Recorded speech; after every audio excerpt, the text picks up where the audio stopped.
Puadhi TV ਦੇਖ ਰਹੇ ਹੋ ਤੁਸੀਂ ਤੇ ਮੈਂ ਹਾਂ ਸੁਖਵੀਰ ਸਿੰਘ। ਅੱਜ ਅਸੀਂ ਪ੍ਰੋਗਰਾਮ ਦੇ ਵਿੱਚ ਗੱਲਬਾਤ ਕਰਾਂਗੇ ਕਿਸਾਨ ਅੰਦੋਲਨ ਦੇ ਨਾਲ ਜੁੜੀਆਂ ਹੋਈਆਂ 3 ਵੱਡੀਆਂ ਖਬਰਾਂ ਤੇ। ਸਭ ਤੋਂ ਪਹਿਲਾਂ ਜਿਹੜੀ ਕਿਸਾਨਾਂ ਦੇ ਵੱਲੋਂ ਕੇਂਦਰ ਨੂੰ ਚਿੱਠੀ ਲਿਖੀ ਗਈ ਆ ਉਸ ਦੇ ਨਾਲ ਕੁਝ ਕਿਸਾਨ ਲੀਡਰਾਂ ਨੇ ਨਾਰਾਜ਼ਗੀ ਜਤਾਈ ਹੈ, ਉਸ ਤੇ ਗੱਲਬਾਤ ਕਰਾਂਗੇ ਕਿ ਕਿਉਂ ਉਹਨਾਂ ਦੇ ਵੱਲੋਂ ਨਾਰਾਜ਼ਗੀ ਜਤਾਈ ਗਈ ਹੈ। ਉਸ ਤੋਂ ਬਾਅਦ ਜਿਹੜਾ ਜੋਗਿੰਦਰ ਉਗਰਾਹਾਂ ਨੇ ਕੈਪਟਨ ਨੂੰ ਸਿੱਧਾ ਚੈਲੰਜ ਕੀਤਾ ਹੈ ਉਸ ਦੇ ਉੱਪਰ ਗੱਲਬਾਤ ਕਰਾਂਗੇ। ਤੇ ਫਿਰ ਜਿਹੜਾ ਕਿਸਾਨਾਂ ਨੇ 26 ਜਨਵਰੀ ਨੂੰ ਰੋਸ ਪ੍ਰਦਰਸ਼ਨ ਦਾ ਸੱਦਾ ਦਿੱਤਾ ਹੈ ਕਿ ਉਹ ਕਰੋਨਾ ਮਹਾਮਾਰੀ 'ਚ ਕਰਨਾ ਜ਼ਰੂਰੀ ਹੈ, ਇਸ ਤੇ ਗੱਲਬਾਤ ਕਰਾਂਗੇ। ਤੇ ਇਹਨਾਂ ਸਾਰੀਆਂ ਖਬਰਾਂ ਤੇ ਚਰਚਾ ਲਈ ਮੇਰੇ ਨਾਲ ਮੌਜੂਦ ਰਹਿਣਗੇ ਮੇਰੇ ਸਹਿਯੋਗੀ ਪੱਤਰਕਾਰ ਧਨਵੰਤ ਸਿੰਘ ਘੁਮਾਣ। ਸਭ ਤੋਂ ਪਹਿਲਾਂ ਉਹਨਾਂ ਦਾ ਸਵਾਗਤ ਕਰ ਲੈਂਦੇ ਹਾਂ। ਧਨਵੰਤ ਜੀ ਸਵਾਗਤ ਹੈ। ਸਤਿ ਸ਼੍ਰੀ ਅਕਾਲ ਬਾਈ ਜੀ। ਧਨਵੰਤ ਜੀ, ਜਿਵੇਂ ਆਪਾਂ ਸਭ ਤੋਂ ਪਹਿਲਾਂ ਗੱਲ ਕਰੀਏ ਕਿ ਜਿਹੜੀ ਉਹਨਾਂ ਨੇ ਚਿੱਠੀ ਲਿਖੀ ਹੈ ਉਹਦੇ ਵਿੱਚ ਕੁਝ ਆਗੂਆਂ ਨੇ ਨਾਰਾਜ਼ਗੀ ਜਤਾਈ ਹੈ, ਤਾਂ ਕਿਸ ਗੱਲੋਂ ਉਹਨਾਂ ਨੇ ਨਾਰਾਜ਼ਗੀ ਜਤਾਈ ਹੈ?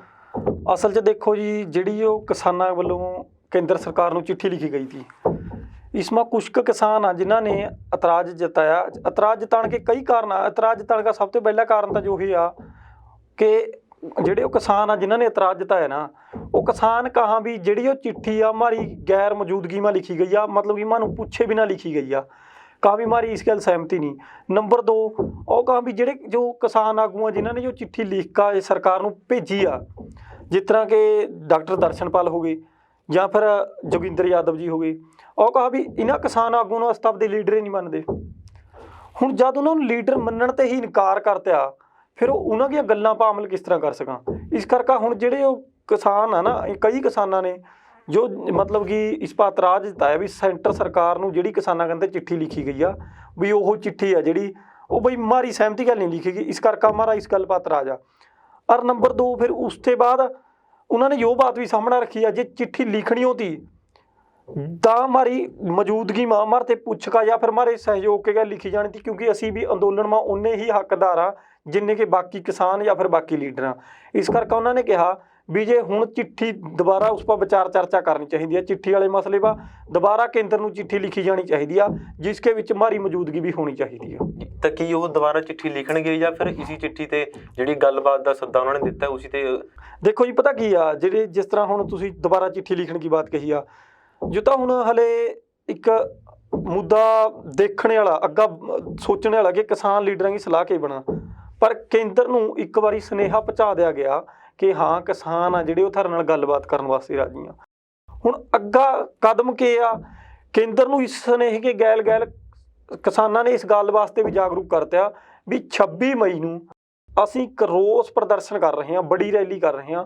ਰੋਸ ਪ੍ਰਦਰਸ਼ਨ ਕਰਨ ਦਾ ਮਤਲਬ ਆ ਕਿ ਉਸ ਦਿਨ ਕਾਲਾ ਦਿਨ ਮਨਾਇਆ ਜਾਵੇਗਾ। ਕਿਸਾਨਾਂ ਕਨੀ ਤੇ ਐਲਾਨ ਕਰਿਆ ਗਿਆ ਕਿ 26 ਮਈ ਨੂੰ ਕਾਲਾ ਦਿਨ ਮਨਾਇਆ ਜਾਵੇਗਾ। ਕਿਸਾਨ 26 ਮਈ ਨੂੰ ਕਾਲਾ ਦਿਨ ਮਨਾਉਣ ਦਾ ਕਾਰਨ ਜੋ ਆ, ਇੱਕ ਤਾਂ ਕਿ 26 ਮਈ ਨੂੰ ਕਿਸਾਨ ਅੰਦੋਲਨ ਆ ਜਿਹੜਾ ਦਿੱਲੀ ਕੇ ਬਾਰਡਰਾਂ ਪਰ ਬੈਠਿਆਂ ਨੂੰ ਕਿਸਾਨਾਂ ਨੂੰ ਪੂਰੇ 6 ਮਹੀਨੇ ਹੋ ਜਾਣਗੇ। ਔਰ ਨੰबर 2, 26 ਮਈ ਨੂੰ ਜਿਹੜੀ ਜੋ ਭਾਜਪਾ ਸਰਕਾਰ ਆ इसके 7 ਸਾਲ ਪੂਰੇ ਹੋਣਗੇ ਕਾਰਜਕਾਲ ਕੇ। ਇਸ ਕਰਕੇ ਵੀ ਬੜੀ ਗੱਲ ਆ। ਇਸ ਚੀਜ਼ ਨੂੰ ਜੇ ਰਾਜਨੀਤਿਕ ਤੌਰ 'ਤੇ ਸੋਚਿਆ ਜਾਵੇ ਤਾਂ ਰਾਜਨੀਤਿਕ ਪਾਰਟੀਆਂ ਵੀ ਇਸ ਚੀਜ਼ ਦਾ ਫਾਇਦਾ ਉਠਾਉਣਗੀਆਂ ਸੋਚ ਰਹੀਆਂ। ਹੁਣ ਅੱਜ ਸਵੇਰੇ ਬਿਆਨ ਆਇਆ ਕਿ 12 ਜਿਹੜੀਆਂ ਸਿਆਸੀ ਪਾਰਟੀਆਂ ਹੋਰ ਆਪਣੀ ਸਰਕਾਰ ਆ ਜਿਹੜੀ ਇਸ ਟਾਈਮ ਕੇਂਦਰ ਕੀ ਸਰਕਾਰ के खिलाफ ਜਿਹੜੀਆਂ ਹੋਰ मतलब ਵੀ ਵਿਰੋਧੀ ਪਾਰਟੀਆਂ 12 ਉਹਨਾਂ ਨੇ ਐਲਾਨ ਕਰਤਿਆ और कहा भी असी किसानों का पूरी तरह साथ देने लिए तैयार हाँ। और 26 मई ਨੂੰ ਜਿਹੜਾ ਜੋ ਕਾਲਾ ਦਿਨ ਆ ਉਸ ਨੂੰ ਅਸੀਂ ਮਨਾਵਾਂਗੇ ਕਿਸਾਨਾਂ ਦੀ ਰਲ का। ਅਸੀਂ ਇਸ ਬਾਤ ਦਾ ਪੂਰਾ ਸਮਰਥਨ ਕਰਾਂਗੇ ਕਿ ਹਾਂ 26 ਮਈ ਨੂੰ ਕਾਲਾ ਦਿਨ ਮਨਾਇਆ ਜਾਵੇ। ਹੁਣ ਇਸ ਬਾਤ ਨੂੰ ਦੋ ਪੱਖਾਂ ਤੇ ਦੇਖਿਆ ਜਾ ਸਕਾ। ਇੱਕ ਪਾਸਾ ਤਾਂ ਦੇਖੋ ਉਹ ਕਹਿ ਰਹੇ ਆ ਵੀ ਅਸੀਂ ਕਿਸਾਨਾਂ ਦਾ ਸਾਥ ਦੇ ਰਹੇ ਹਾਂ, ਪਰ ਇਸਕੇ ਵਿਚਲੀ ਗੱਲ ਜੇ ਇਸਕੇ ਦੂਜੇ ਪੱਖ ਨੂੰ ਦੇਖਿਆ ਜਾਏ ਉਹ ਕਿਸਾਨਾਂ ਦਾ ਸਾਥ ਨਹੀਂ ਦੇ ਰਹੇ। असल च उन्होंने दिक्कत इस बात की आ भी जी जो भाजपा सरकार आ उसके 7 साल पूरे हो रहे हैं, उस भाजपा सरकार के विरोधी आ। क्योंकि जो किसानों की गल करिए, किसानों ने तो पहले ही कह चुके हैं किसान कहाँ बई अज तक असी ना तो किसी राजनीतिक पार्टी का सहारा लिया ना असी लेंदे, असी तो निरोल किरती मजदूर और किसान इकट्ठे होगा, ठीक है, आम लोग देश के इकट्ठे होगा वो सरकार के खिलाफ रोस प्रदर्शन कर रहे हैं। इन्हें में हुण तक तो किसी पार्टी की समूलीत होई नहीं। तुसीं देखिया आ हुण तक जिन्नियां भी चाहे कांग्रेस होई चाहे अकाली होए चाहे भाजपा कोई भी पार्टी आ, एक बार कोशिश तो सारिया पार्टियां ने करी आ किसान अंदोलन के विच शामिल होने की, सीधे या असीधे तौर पर किते ना किते घुसपैठ होई भी आ। पर किसानों ने इस बात से इनकार करते भी असी किसी पार्टी का सीधे तौर पर या किसी भी तरह ਸਮਰਥਨ ਨਹੀਂ ਲੈਂਦੇ। ਇਸ ਕਰਕੇ ਹੁਣ ਜੋ 26 ਮਈ ਵਾਲੀ ਜਿਹੜੀ ਘਟਨਾ ਹੋਵੇਗੀ ਜਾਂ 26 ਮਈ ਨੂੰ ਟਰੈਕਟਰ ਰੈਲੀ ਵੀ ਕੱਢੀ ਜਾਏਗੀ ਪਟਿਆਲੇ ਦੇ ਵਿੱਚ, ਕਿਸਾਨ ਅੰਦੋਲਨ ਕਨੀ ਤੇ ਜਾਂ ਫਿਰ ਜੋ ਕ੍ਰਾਂਤੀਕਾਰੀ ਕਿਸਾਨ ਯੂਨੀਅਨ ਕਨੀ ਤੇ ਐਲਾਨ ਕਰਿਆ ਗਿਆ ਕਿ 26 ਮਈ ਨੂੰ ਪਟਿਆਲੇ ਦੇ ਵਿੱਚ ਟਰੈਕਟਰ ਰੈਲੀ ਕੱਢੀ ਜਾਵੇਗੀ। ਹੁਣ ਇਸਕੇ ਪਿੱਛੇ ਕਾਰਨ ਕਈ ਹੈ ਨਾ, ਜਿਸ ਤਰ੍ਹਾਂ ਕਿ ਇੱਕ ਤਾਂ ਮੈਂ ਤੁਹਾਨੂੰ ਦੱਸਦਾ ਵੀ ਜੋ ਆਪਣਾ ਕਿਸਾਨ ਆ ਜਿਹੜੇ ਜੋ ਕੱਲਾ ਇਸ ਮੁੱਦੇ ਨੂੰ ਲੈ ਕੇ ਰੈਲੀ ਨਹੀਂ ਕੱਢ ਰਹੇ ਕਿ ਹਾਂ ਕਿ ਹਮਾਰਾ ਬਸ ਕਿਸਾਨਾਂ ਦੀਆਂ ਜਿਹੜੀਆਂ ਮੰਗਾਂ ਉਹ ਪੂਰੀਆਂ ਨਹੀਂ ਹੋ ਰਹੀਆਂ। ਇਸ ਪਿੱਛੇ ਬਹੁਤ ਸਾਰੇ ਕੈਪਟਨ ਨੇ ਉਹਨਾਂ ਨੂੰ ਬੇਨਤੀ ਵੀ ਕੀਤੀ ਸੀ ਵੀ ਜਿਹੜੀ 26 ਨੂੰ ਤੁਸੀਂ ਰੈਲੀ ਕਰਨੀ ਉਹਨਾਂ ਨੂੰ ਕੈਂਸਲ ਕਰ ਦਿਓ, ਪਰ ਉਹ ਕਹਿੰਦੇ ਵੀ ਅਸੀਂ ਜਿਹੜੇ ਉਗਰਾਹਾਂ ਸਾਹਿਬ ਨੇ ਉਹਨਾਂ ਨੇ ਕਿਹਾ ਸੀ ਵੀ ਅਸੀਂ ਹਰ ਹਾਲ 'ਚ ਜਿਹੜੀ ਰੈਲੀ ਆ ਕਰਾਂਗੇ। ਅਸਲ ਦੇ ਵਿੱਚ ਬਾਤ ਪਤਾ ਕੀ ਹੈ ਜੀ, ਹੁਣ ਨਹੀਂ ਦੱਸੋ ਹਰੇਕ ਕੋਈ ਵੀ ਦੇਸ਼ ਮਾ ਜਾਂ ਕਿਤੇ ਵੀ ਮੁਲਕ ਮਾ ਹੋ ਰਿਹਾ ਜਾਂ ਕਿਸੇ ਸੂਬੇ ਮਾ ਕੋਈ ਵੀ ਮੁੱਦਾ ਉੱਠਾ ਉਸकी ਰਾਜਨੀਤੀਕਰਨ ਹੁੰਦਾ ਜਹਾ, ਆਪਾਂ ਨੂੰ ਸਭ ਨੂੰ ਪਤਾ ਵੀ ਉਸਨੂੰ ਬਹੁਤ ਸਾਰੇ ਇਲਜ਼ਾਮ ਤੱਕ ਪਹੁੰਚਣ ਤੱਕ ਮੋੜਾਂ ਨੂੰ ਲੰਘਾਇਆ ਜਹਾ। ਹੁਣ ਇਸੇ ਤਰ੍ਹਾਂ ਇਸਕਾ ਵੀ ਰਾਜਨੀਤੀਕਰਨ ਕਰਿਆ ਜਾ ਰਿਹਾ। ਇੱਕ ਪਾਸਾ ਤਾਂ ਆਪਣੀ ਸਰਕਾਰ ਕਹਿ ਰਹੀ ਆ ਕਿ ਅਸੀਂ ਕਿਸਾਨਾਂ ਦਾ ਸਾਥ ਦੇਣ ਵਾਸਤੇ ਤਿਆਰ ਹਾਂ, ਦੂਜੇ ਪਾਸਾ ਹੁਣ ਆਪਣੀ ਸੂਬੇ ਦੀ ਸਰਕਾਰ ਕਹਿ ਰਹੀ ਆ ਵੀ ਅਸੀਂ ਕਿਸਾਨਾਂ ਨੂੰ ਧਰਨਾ ਨਹੀਂ ਲਾਣ ਦਿੰਦੇ। ਹੁਣ ਕਿਸਾਨ ਕਹਾਂ ਵੀ ਅਸੀਂ ਇਸ ਬਾਤ ਕੇ ਤਾਂ ਦੇਖੋ ਵੀ ਮਤਲਬ ਕਿ ਮਨਜ਼ੂਰ ਨਹੀਂ ਨਾ, ਮਨ ਜੋ ਬਾਤ ਮਨਜ਼ੂਰ ਨਹੀਂ ਹੈਗੀ ਵੀ ਜੇ ਤੁਸੀਂ ਕਹਾਂ ਵੀ ਅਸੀਂ ਕਰੋਨਾ ਫੈਲਣ ਤੇ ਡਰਾਂ ਜਾਂ ਫਿਰ ਅਸੀਂ ਕਰੋਨੇ ਕੇ ਡਰ ਤੇ ਆਪਣਾ ਧਰਨਾ ਛੱਡ ਦਈਏ, ਅਸੀਂ ਇਸ ਤਰ੍ਹਾਂ ਪਿੱਛਾ ਨਹੀਂ ਹਟ ਸਕਦੇ। ਕਿਉਂਕਿ ਜੋ ਸੰਘਰਸ਼ ਆ ਪਹਿਲਾਂ ਹੀ ਜਿਹੜੇ ਅਸਲ 'ਚ ਆਗੂਆਂ ਨੇ ਪਹਿਲਾਂ ਹੀ ਸੋਚ ਰੱਖਿਆ ਤਾ ਜੋ ਸੰਘਰਸ਼ ਇੰਨੀ ਛੇਤੀ ਤਾਂ ਮਿਟਣ ਵਾਲਾ ਹੈ ਨਹੀਂ ਵੀ ਹਾਂ ਮਹੀਨੇ 2 ਮਹੀਨੇ 'ਚ ਖਤਮ ਹੋ ਜਾਏਗਾ। ਕਿਉਂਕਿ ਨਵੀਂ ਜਿਹੜੀ ਪੀੜ੍ਹੀ ਆ ਉਹਨਾਂ ਨੇ ਜਿਸ ਟਾਈਮ ਹੰਬਲਾ ਮਾਰਿਆ ਉਸ ਟਾਈਮ ਇੱਕ ਵਾਰ ਦੇਸ਼ ਕੀ ਜਨਤਾ ਤਾਂ ਨਹੀਂ ਹੋ ਗਿਆ ਵੀ ਬਸ ਜੋ ਸੰਘਰਸ਼ ਬਹੁਤ ਛੇਤੀ ਜਿੱਤ ਲੈਂਗੇ। ਪਰ ਅਸਲ ਕੇ ਵਿੱਚ ਜਿਹੜੇ ਬਜ਼ੁਰਗ ਆਪਣੇ ਨਾ ਜਿਹੜੇ ਆਗੂ ਆ ਉਹਨਾਂ ਦੇ ਤਜਰਬੇ ਇਸਕੇ ਪਿੱਛੇ ਬਹੁਤ ਲੰਬੇ ਆ। ਸੋ ਆਗੂਆਂ ਨੇ ਇਸ ਬਾਤ ਨੂੰ ਪਹਿਲਾਂ ਹੀ ਸੋਚ ਰੱਖਿਆ ਤਾਂ ਵੀ ਜੋ ਸੰਘਰਸ਼ ਲੰਬਾ ਚੱਲੇਗਾ, ਕਿਉਂਕਿ ਉਹਨਾਂ ਨੂੰ ਪਤਾ ਸਰਕਾਰਾਂ ਦੀਆਂ ਨੀਤੀਆਂ ਸਰਕਾਰਾਂ ਨੂੰ ਇਹਨਾਂ ਦੇ ਪਿੱਛੇ ਬਾਈ ਕੱਲੀਆਂ ਸਰਕਾਰਾਂ ਦਾ ਫਾਇਦਾ ਨਹੀਂ ਹੈ। ਜਿਸ ਤਰ੍ਹਾਂ ਜੇ ਆਪਣੇ ਮੂੰਹ ਚੋਂ ਕਿਸਾਨਾਂ ਦੇ ਮੂੰਹ ਚੋਂ ਰੋਟੀ ਛੁੱਟ ਰਹੀ ਆ, ਜਿਹੜੇ ਕਾਰਪੋਰੇਟ ਘਰਾਣੇ ਆ ਉਹਨਾਂ ਦਾ ਮੁਨਾਫਾ ਬਹੁਤ ਛੁੱਟ ਰਿਹਾ, ਉਹਨਾਂ ਨੂੰ ਆਪਣਾ ਮੁਨਾਫਾ ਛੱਡਣਾ ਬਹੁਤ ਔਖਾ। ਜੋ ਕੱਲੀ ਜੇ ਆਪਾਂ ਸਮਝੀਏ ਨਾ ਕਿ ਮੋਦੀ ਗੱਲ ਲੜਾਈ ਆ ਜਾਂ ਫਿਰ ਕੱਲੀ ਬੀਜੇਪੀ ਸਰਕਾਰ ਗੱਲ ਲੜਾਈ ਆ, ਸੈਂਟਰ ਸਰਕਾਰ ਗੱਲ ਲੜਾਈ, ਸਰਕਾਰ ਗੱਲ ਲੜਾਈ ਨਹੀਂ ਬਾਈ ਜੀ। ਸਰਕਾਰ ਕੇ ਪਿੱਛੇ ਬਹੁਤ ਸਾਰੀਆਂ ਤਾਕਤਾਂ ਕੰਮ ਕਰ ਰਹੀਆਂ। ਉਹ ਤਾਕਤਾਂ ਜਿਹੜੀਆਂ ਕੰਮ ਕਰ ਰਹੀਆਂ ਉਹ ਸਿੱਧੇ ਤੌਰ ਪਰ ਚਾਹੇ ਕਰੋਨਾ ਕੀ ਬਿਮਾਰੀ ਦਾ ਬਹਾਨਾ ਲਾਣਾ ਪਵੇ, ਆਪਾਂ ਇਹ ਬਾਤ ਨਹੀਂ ਕਹਿੰਦੇ ਕਿ ਕਰੋਨਾ ਨਹੀਂ ਹੈ, ਕਰੋਨਾ ਹੈ ਠੀਕ ਆ। ਕਰੋਨਾ ਤੇ ਬਚਣ ਵਾਸਤੇ ਕਿਸਾਨਾਂ ਨੇ ਬਾਰਡਰਾਂ ਪਰ ਬਹੁਤ ਪੁਖਤਾ ਪ੍ਰਬੰਧ ਵੀ ਕਰੇ ਹੋਏ ਆ। ਮੈਨੂੰ ਲੱਗਾ ਵੀ ਸਰਕਾਰ सूबा में और देश में इस तरह के प्रबंध नहीं देश की जिस तरह के किसान आपदे उत्था पिंड बनाए हुए हैं जिहड़े करोना ते बचाने वास्ते उन्होंने प्रबंध दे रही है। किसान हर रोज़ 2-2.5 क्वांटल कहा भी काढ़े के बनावा 2-2.5 क्वांटल काढ़े के बहुत हुआ जी जिहड़े कि तड़की सारे किसानों में वंडे जहाँ ठीक है काढ़ा पिलाया जहाँ उसके बाद किसानों को मैडिकल सुविधा पूरी मिल रही है। किसान किसानों का करोना हो ही नहीं सकता जे आप किसानों के करोने की बात कर रहे हैं ना भी किसानों को करोने के डर नाल बिठाया जाएगा तो इस तरह नहीं किसान पीछा हटते। किसान अपने असल च मुद्दे पर अड़े हुए हैं। किसान अपने जिहड़े अंदर ते उन्हां के जज्बात आ उन्हां नाल जुड़े हुए हैं। किसान पक्के अपने उसके पर अपने असूलों पर पक्के किसान पीछा नहीं हट सकते। किसान पीछा एक गल होर है ना देखो जे किसान हुण पीछा हट गए तो सरकार अगे नूं फिर किसानों नूं मनवावेगी तो हौली हौली मतलब कि एक जो इस तरह का शंका पैदा होने लग जाएगा कि किसान तो सरकारां ਦੀਆਂ ਗੱਲਾਂ ਮੰਨਣ ਲੱਗ ਪਈ और जिथा फिर किते कड़ी कमजोर पै गई ਉਸ ਤੋਂ ਬਾਅਦ ਸੰਘਰਸ਼ ਨੂੰ ਟੁੱਟਦੇ ਹੋਏ ਟਾਈਮ ਨਹੀਂ ਲੱਗਣਾ। ਜਿਵੇਂ ਤੁਸੀਂ ਕਰੋਨਾ ਦਾ ਜ਼ਿਕਰ ਕੀਤਾ ਕਿ ਤੇ ਜੇ ਜਿਹੜਾ 26 ਜਨਵਰੀ ਦਾ ਰੋਸ ਮੁਜ਼ਾਹਰਾ ਕਿ ਇਹ ਕਰੋਨਾ ਮਹਾਮਾਰੀ ਦੇ ਵਿੱਚ ਕਰਨਾ ਜ਼ਰੂਰੀ ਹੈ ਕਿ ਇਸ ਨੂੰ ਟਾਲਿਆ ਵੀ ਨਹੀਂ ਜਾ ਸਕਦਾ। ਦੇਖੋ ਜੀ ਉਹੀ ਗੱਲ ਹੈ ਨਾ ਮੈਂ 10 ਘੰਟੇ ਪਹਿਲਾਂ ਵੀ ਜੇ ਕਰੋਨਾ ਮਹਾਮਾਰੀ ਨੂੰ ਦੇਖਦੇ ਹੋਏ ਸੰਘਰਸ਼ ਨੂੰ ਆਪਾਂ ਢੀਲਾ ਪਾ ਦਈਏ ਤਾਂ ਇੱਕ ਗੱਲ ਸੋਚੋ ਵੀ ਕਰੋਨਾ ਖਤਮ ਹੋਣ ਦੀ ਕੋਈ ਉਮੀਦ ਹੈ नहीं पर खतरा तो है ना भी ਜਿਹੜੇ ਇੰਨੇ ਲੋਕ ਉੱਥੇ ਇਕੱਠੇ ਹੋਣਗੇ ਜੇ ਉਹਨਾਂ ਚੋਂ ਇੱਕ ਵੀ ਸੰਕਰਮਿਤ ਪਾਇਆ ਜਾਂਦਾ ਤਾਂ ਫਿਰ ਖਤਰਾ ਤਾਂ ਪੂਰੇ ਭਾਰਤ ਲਈ ਹੈ ਨਾ। ਦੇਖੋ ਖਤਰੇ ਵਾਲੀ ਗੱਲ ਆ ਜਿੱਥੇ ਤੱਕ ਕਿਸਾਨ ਕਹਾਂ ਵੀ ਅਸੀਂ ਪੂਰੀ ਇhtiyਾਤ ਵਰਤਾਂਗੇ ਸੈਨੀਟਾਈਜ਼ਰ ਨਾਲ ਦੀ ਕਰ ਰੱਖਾਂਗੇ ਹੋ ਸਕਿਆ ਤਾਂ ਸੋਸ਼ਲ डिस्टेंसिंग भी पूरी तरह बना कर रखेंगे और उसके बाद मास्क लगा कर रखेंगे फिर किस तरह संक्रमित हो सका। जे ਆਪਾਂ किसान रैलियां में करोना हो रहा ਤਾਂ ਦੂਜੇ ਪਾਸਾ ਜਿਹੜੀਆਂ ਹੁਣ ਵੋਟਾਂ ਦੇ ਪਹਿਲਾਂ भाजपा ने पश्चिमी बंगाल में बेशक भाजपा पश्चिमी बंगाल में हारे गई उससे पहले पश्चिमी बंगाल में कड्डियां रैलियां हुई उन्होंने रैलियां के विच क्यों नहीं करोना होया बई ਜੇ ਸਰਕਾਰ ਕਹਾ ਵੀ ਇਕੱਠਾਂ ਦੇ ਵਿੱਚ ਕਰੋਨਾ हुआ, किसाना की रैली च करोना बढ़ सका, पर ਜਿਹੜੀ ਭਾਜਪਾ की ਅਸਲ में रैली आ उसके ਵਿੱਚ ਕਰੋਨਾ क्यों नहीं बढ़ सकता ਬਈ?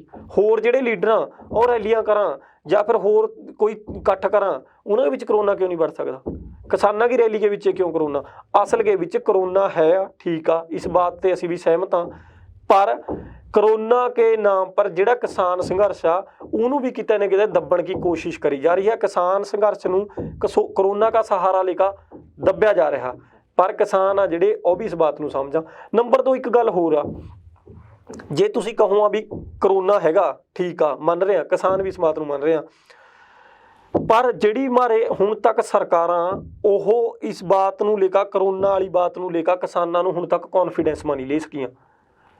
ਕਿਸਾਨਾਂ ਨੂੰ ਕਿ ਆਮ ਜਨਤਾ ਨੂੰ ਵੀ ਕਾਫੀ ਹੱਦ ਤੱਕ ਕੌਨਫੀਡੈਂਸ ਮਾ ਨਹੀਂ ਲੈ ਸਕੀਆਂ, ਕਿਉਂਕਿ ਹੁਣ ਵੀ ਜੇ ਤੁਸੀਂ ਹਰ ਤੀਜੇ ਚੌਥੇ ਪਰਸਨ ਨੂੰ ਪੁੱਛੋਗੇ, ਉਹਨੂੰ ਬੇਸ਼ੱਕ ਜਾਣਕਾਰੀ ਘੱਟ ਹੋਣ ਕਰਕੇ ਲਾ ਲਓ ਜਾਂ ਕਿਸੇ ਵੀ ਤਰ੍ਹਾਂ, ਉਸका जो ही कहना कि कोरोना तो है नहीं, क्योंकि कोरोना के नाम पर होर बहुत सारे घपले हो रहे हैं, बहुत सारे आम लोगों की लुੱਟ हो रही आ, ਜਾਂ ਹੋਰ ਬਹੁਤ ਸਾਰੀਆਂ ਚੀਜ਼ਾਂ ਇਹੋ ਜਿਹੀਆਂ ਸਾਹਮਣੇ ਆ ਰਹੀਆਂ ਜਿਨ੍ਹਾਂ ਨੂੰ ਦੇਖ ਕੇ ਬੰਦੇ ਨੂੰ ਲੱਗਾ ਕਿ ਜੋ ਕਰੋਨਾ ਨਹੀਂ ਹੈਗਾ, ਜੋ ਤਾਂ ਇੱਕ ਸਿਸਟਮ, ਇੱਕ ਗੇਮ ਬਣਾਈ ਗਈ ਆ। ਪਰ ਅੰਕੜੇ ਤਾਂ ਰੋਜ਼ ਨਵੇਂ ਦੇਖਣ ਨੂੰ ਮਿਲਦੇ ਨੇ ਨਾ ਕਰੋਨਾ ਦੇ। ਦੇਖੋ ਜੀ, ਕਰੋਨਾ ਹੈਗਾ, ਮੈਂ ਤਾਂ ਇਹ ਬਾਤ ਪਹਿਲਾਂ ਵੀ ਮੰਨ ਚੁੱਕਿਆ ਵੀ ਕਰੋਨਾ ਹੈ, ਪਰ ਉੱਥੇ ਹੀ ਗੱਲ ਹੈ ਕੌਨਫੀਡੈਂਸ 'ਚ ਨਹੀਂ ਕਿਸਾਨਾਂ ਨੂੰ ਲੈ ਸਕੇ। ਗੱਲ ਕੀ ਆ ਕਿ ਜਿਹੜੀ ਕਰੋਨਾ ਦੀ ਵੈਕਸੀਨ ਆ ਉਹ ਹਰ ਰੋਜ਼ ਲਗਾਈ ਜਾ ਰਹੀ ਆ, ਲੱਖਾਂ ਲੋਕ ਵੈਕਸੀਨ ਲਗਵਾ ਰਹੇ ਆ, ਉਸਕੇ ਬਾਅਦ ਵੀ ਜਿਹੜੀਆਂ ਕਰੋਨਾ के ਡੈਥ ਕੇਸ ਆ ਉਹ ਉਸੇ ਤਰ੍ਹਾਂ ਜਾ ਰਹੀਆਂ। ਬੇਸ਼ੱਕ ਕਰੋਨਾ के ਆਉਣ ਵਾਲੇ ਕੇਸ ਘਟ ਗਏ, ਕਰੋਨਾ के ਹੁਣ ਪੰਜਾਬ 'ਚ ਕਹਾਂ ਵੀ ਕੇਸ ਘਟਦੇ ਜਾ ਰਹੇ ਅੰਕੜਿਆਂ ਦੇ ਮੁਤਾਬਕ, ਪਰ ਜਿਹੜੀਆਂ ਡੈਥ ਕੇਸ ਆ ਨਾ ਉਹ ਉਸੇ ਤਰ੍ਹਾਂ ਜਾਰੀ ਆ ਜਿਸ ਤਰ੍ਹਾਂ ਪਹਿਲਾਂ ਸੀ। ਫਿਰ ਇਸ ਤੋਂ ਬਾਅਦ ਤੁਸੀਂ ਕੀ ਕਹਿ ਸਕਦੇ? ਨੰਬਰ 2 ਤੁਸੀਂ ਦੇਖਿਆ ਕਿੰਨੇ ਸਾਰੇ ਲੋਕ ਜਿਹੜੇ ਕਿ ਕਰੋਨਾ ਦੀਆਂ 2 ਡੋਜ਼ਾਂ ਪੂਰੀਆਂ ਲੈਣ ਤੇ ਬਾਅਦ ਫਿਰ ਵੀ ਉਹਨਾਂ ਦੀ ਡੈਥ ਹੋ ਜਾਣੀ। ਜੋ ਗੱਲਾਂ ਕਿਤੇ ਨਾ ਕਿਤੇ ਮਾਰੇ ਦਿਮਾਗ ਮਾ ਸ਼ੰਕੇ ਪੈਦਾ ਕਰਦਾ ਹਾਂ, ਜਾਂ ਫਿਰ ਕਿਸਾਨ ਜਿਸ ਕਰਕੇ ਕਿਸਾਨ ਆਪਦਾ ਭਰੋਸਾ ਨਹੀਂ ਬਣਾ ਪਾ ਰਹੀ ਸਰਕਾਰ ਪਾ, ਵੀ ਸਰਕਾਰ ਕੰਨੀ ਤੇ ਜਿਹੜੇ ਉਹ ਕਰੋਨਾ ਰੋਕਣ ਵਾਸਤੇ ਟੀਕੇ ਲਾਈ ਜਾ ਰਹੇ ਜੋ, ਹੋਰ ਕਿਸਾਨਾਂ ਨੂੰ ਕੀ ਪ੍ਰੋਬਲਮ ਆ ਟੀਕੇ ਲਵਾਉਣ ਤੇ? ਜੇ ਮੈਨੂੰ ਪਤਾ ਹੋਵੇ ਸਿੱਧੇ ਤੌਰ ਪਾ ਕਿ ਹਾਂ ਵੀ ਜੋ ਚੀਜ਼ ਮੈਨੂੰ ਬਚਾ ਰਹੀ ਆ ਔਰ ਮੈਨੂੰ ਉਸ ਚੀਜ਼ 'ਤੇ ਭਰੋਸਾ ਹੋਵੇ। ਹੁਣ ਉਦਾਹਰਨ ਵਾਸਤੇ ਆਪਾਂ ਪੋਲੀਓ ਦਾ ਟੀਕਾ ਲੈ ਲਈਏ, ਪੋਲੀਓ ਦਾ ਟੀਕਾ ਤਕਰੀਬਨ ਹਰੇਕ ਮਾਂ ਬਾਪ ਆਪਦੇ ਜਵਾਕ ਨੂੰ ਲਵਾਵਾ, ਕਿਉਂਕਿ ਅੱਜ ਤੱਕ ਜਿੰਨੇ ਪੋਲੀਓ ਦੇ ਟੀਕੇ ਲਗਵਾਏ ਗਏ ਆ ਕਿਸੇ ਵੀ ਜਵਾਕ ਨੂੰ ਮੁੜਕਾ ਪੋਲੀਓ ਦੀ ਸ਼ਿਕਾਇਤ ਨਹੀਂ ਆਈ। ਲੋਕਾਂ ਦਾ ਭਰੋਸਾ ਬਣ ਗਿਆ, ਵਿਸ਼ਵਾਸ ਬਣਿਆ ਹੋਇਆ। ਪਰ ਦੂਜੇ ਪਾਸਾ ਜੇ ਹੁਣ ਆਪਾਂ ਕਰੋਨਾ ਦੀ ਗੱਲ ਕਰੀਏ, ਕਰੋਨਾ ਕੇ ਟੀਕੇ ਲਗਵਾਉਣ ਤੇ ਬਾਅਦ ਵੀ, ਖੁਰਾਕ ਪੂਰੀ ਲੈਣ ਤੇ ਬਾਅਦ ਵੀ, 2 ਡੋਜ਼ਾਂ ਲੈਣ ਤੇ ਬਾਅਦ ਵੀ ਲੋਕਾਂ ਦੀ ਮੌਤ ਹੋ ਰਹੀ ਆ। ਇਸ ਤਰ੍ਹਾਂ ਨਾ ਸਰਕਾਰ ਤੇ ਭਰੋਸਾ ਉੱਠਿਆ ਵਾ ਲੋਕਾਂ ਨੂੰ ਇਸ ਜੋ ਗੱਲ ਸਮਝਾਉਣੀ ਬਹੁਤ ਔਖੀ ਆ ਕਿ ਹਾਂ ਜੋ ਕਰੋਨਾ ਜਿਹੜਾ ਇਸ ਨੂੰ ਇਸ ਤਰ੍ਹਾਂ ਰੋਕਿਆ ਜਾ ਸਕਦਾ। ਸਰਕਾਰ ਕੇ ਪੁਖਤਾ ਪ੍ਰਬੰਧਾਂ ਵੀ ਕਿਤੇ ਨਾ ਕਿਤੇ ਘਾਟ ਆ, ਜਿਸ ਕਰਕੇ ਹੁਣ ਕਿਸਾਨ ਆਪਦੀ ਰੈਲੀ ਕਿਸਾਨ ਤਾਂ ਕਰੇਂਗੇ, ਕਿਸਾਨ ਨਹੀਂ ਪਿੱਛੇ ਹਟ ਸਕਦੇ ਜੀ। ਤਾਂ ਜੋਗਿੰਦਰ ਉਗਰਾਹਾਂ ਨੇ ਪਟਿਆਲੇ ਕਿਸਾਨਾਂ ਨੂੰ ਧਰਨਾ ਲਾਉਣ ਦੀ ਕਾਲ ਦਿੱਤੀ ਸੀ, ਪਰ ਕੈਪਟਨ ਨੇ ਉਹਨਾਂ ਨੂੰ ਬੇਨਤੀ ਕੀਤੀ ਸੀ ਵੀ ਇਹ ਧਰਨਾ ਨਾ ਲਾਇਆ ਜਾਵੇ, ਪਰ ਜੋਗਿੰਦਰ ਉਗਰਾਹਾਂ ਦਾ ਅੱਜ ਬਿਆਨ ਆਇਆ ਕਿ ਅਸੀਂ ਹਰ ਹਾਲ 'ਚ ਧਰਨਾ ਕਰਾਂਗੇ। ਤਾਂ ਕੀ ਹੁਣ ਆਪਸ 'ਚ ਟਕਰਾ ਸਕਦੇ ਨੇ, ਕਿਉਂਕਿ ਸਰਕਾਰ ਵੱਲੋਂ ਤਾਂ ਸਖਤੀਆਂ ਲਗਾਈਆਂ ਗਈਆਂ ਨੇ? ਦੇਖੋ ਜੀ, ਸਰਕਾਰ ਆ ਜਿਹੜੀ, ਸਰਕਾਰ ਦਾ ਹੱਕ ਬਣਾ ਕੇ ਹਰ ਤਰ੍ਹਾਂ ਕੇ ਜਿਹੜੇ ਲੋਕ ਆ, ਹਰ ਤਰ੍ਹਾਂ ਕੇ ਲੋਕਾਂ ਨੂੰ ਸੁਵਿਧਾ ਦੇਈ ਜਾਵੇ ਜਾਂ ਫਿਰ ਲੋਕਾਂ ਵਾਸਤੇ ਪੁਖਤਾ ਪ੍ਰਬੰਧ ਕਰੇ ਜਾਵੇ। ਪਰ ਜਗਰਿੰਦਰ ਸਿੰਘ ਉਗਰਾਹਾਂ ਦਾ ਕਹਿਣਾ ਕਿ ਸਰਕਾਰ ਹੁਣ ਤੱਕ ਹਮਾਰੇ ਵਾਸਤੇ ਪ੍ਰਬੰਧ ਸਹੀ ਨਹੀਂ ਕਰ ਸਕੀ। ਅਸਲ 'ਚ ਜਿਹੜੀ ਉਹ ਰੈਲੀ ਕਰੀ ਜਾ ਰਹੀ ਹੈ ਨਾ, ਜਿਹੜੀ ਉਹ 26 ਤਰੀਕ ਨੂੰ ਕਿਸਾਨ ਧਰਨਾ ਕਰਨਗੇ, ਰੈਲੀ ਕਹਿ ਲਓ ਤੁਸੀਂ, ਧਰਨਾ ਕਹਿ ਲਓ ਜਾਂ ਫਿਰ ਟਰੈਕਟਰ ਮਾਰਚ ਕਹਿ ਲਓ, ਜਿਹੜਾ ਪਟਿਆਲੇ ਦੇ ਵਿੱਚ ਅਸਲ 'ਚ ਕਿਸਾਨਾਂ ਦਾ ਇਕੱਠ ਹੋ ਰਿਹਾ, ਇਸका ਕਾਰਨ ਕੀ ਹੈ? ਪਿੱਛਾ ਕਾਰਨ ਜਾਣਨ की ਲੋੜ ਆ।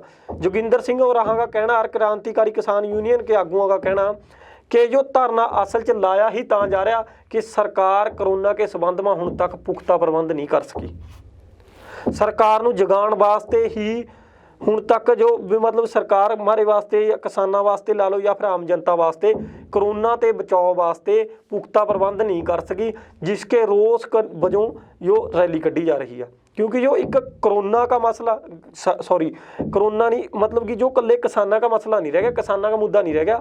हुण जिहड़े जो किसान आ, जो एक लोक लहर बनती जा रही है, किसानां की लहर, इस करके किसान हुण आम लोगों की आवाज़ भी उठा रहे हैं कि जिस तरह मैं तुहानूं दस्सिया आ कि जिहड़ा करोना का मसला ना, करोना पर लोगों को सुविधा सही नहीं मिल रही।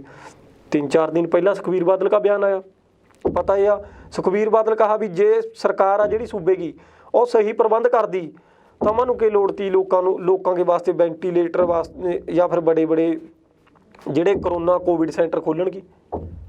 ਕਿਤੇ ਨਾ ਕਿਤੇ ਜੇ ਸੁਖਬੀਰ ਬਾਦਲ ਹੋਣੀ ਜਾਂ ਸ਼੍ਰੋਮਣੀ ਕਮੇਟੀ ਰਲਕਾ ਕੋਵਿਡ ਸੈਂਟਰ ਖੋਲ ਰਹੀ ਆ ਤਾਂ ਉਸਕੇ ਵਿੱਚ ਸਰਕਾਰ ਕੀ ਨਾਕਾਮੀ ਹੈ ਨਾ। ਹੁਣ ਜੇ ਕਿਸੇ ਚੀਜ਼ ਦੀ ਘਾਟ ਹੋਏਗੀ ਤਾਂ ਹੀ ਆਪਾਂ ਕੋਈ ਨਵੀਂ ਚੀਜ਼ ਉਸकी ਥਾਂ 'ਤੇ ਲਿਆ ਸਕਾਂ। ਗੱਲ ਤਾਂ ਉੱਥੇ ਹੀ ਹੈ ਨਾ ਬਾਈ ਜੀ, ਵੀ ਜੇ ਕਿਤੇ ਸਰਕਾਰ ਇਸ ਤਰ੍ਹਾਂ ਦੇ ਪ੍ਰਬੰਧ ਕਰਨ ਵਾ ਅਸਫਲ ਰਹੀ ਆ ਤਾਂ ਉਸ ਚੀਜ਼ ਕੇ ਰੋਸ ਵਜੋਂ ਜੋ ਰੈਲੀ ਕੱਢੀ ਜਾ ਰਹੀ ਆ, ਨਾ कि कल्ले किसाना। हाँ ठीक है, किसाना का मुद्दा भी है भी 6 महीने पूरे हो रहे हैं, पर उसके गैल गैल जो सरकार कन्नी ते कोरोना के रोकथाम वास्ते पुख्ता प्रबंध ना करे जाण करके भी जो रैली कड्ढी जा रही है। ਤਾਂ ਤੁਸੀਂ ਜੋ ਸਾਡੇ ਨਾਲ ਜੁੜੇ, ਤੁਹਾਡਾ ਬਹੁਤ ਬਹੁਤ ਧੰਨਵਾਦ। ਧੰਨਵਾਦ ਬਾਈ ਜੀ। ਤਾਂ ਇਹ ਸਨ ਮੇਰੇ ਸਹਿਯੋਗੀ ਪੱਤਰਕਾਰ ਧਨਵੰਤ ਸਿੰਘ ਘੁਮਾਣ, ਜਿਨ੍ਹਾਂ ਨੇ ਇਹਨਾਂ ਖਬਰਾਂ ਤੇ ਆਪਣੇ ਵਿਚਾਰ ਰੱਖੇ। ਤੁਹਾਨੂੰ ਇਹਨਾਂ ਦੇ ਵਿਚਾਰ ਕਿਵੇਂ ਲੱਗੇ ਕਮੈਂਟ ਕਰਕੇ ਜ਼ਰੂਰ ਦੱਸਿਓ। ਫਿਲਹਾਲ ਲਈ ਇੰਨਾ ਹੀ, ਮੈਨੂੰ ਦਿਓ ਇਜਾਜ਼ਤ। ਧੰਨਵਾਦ।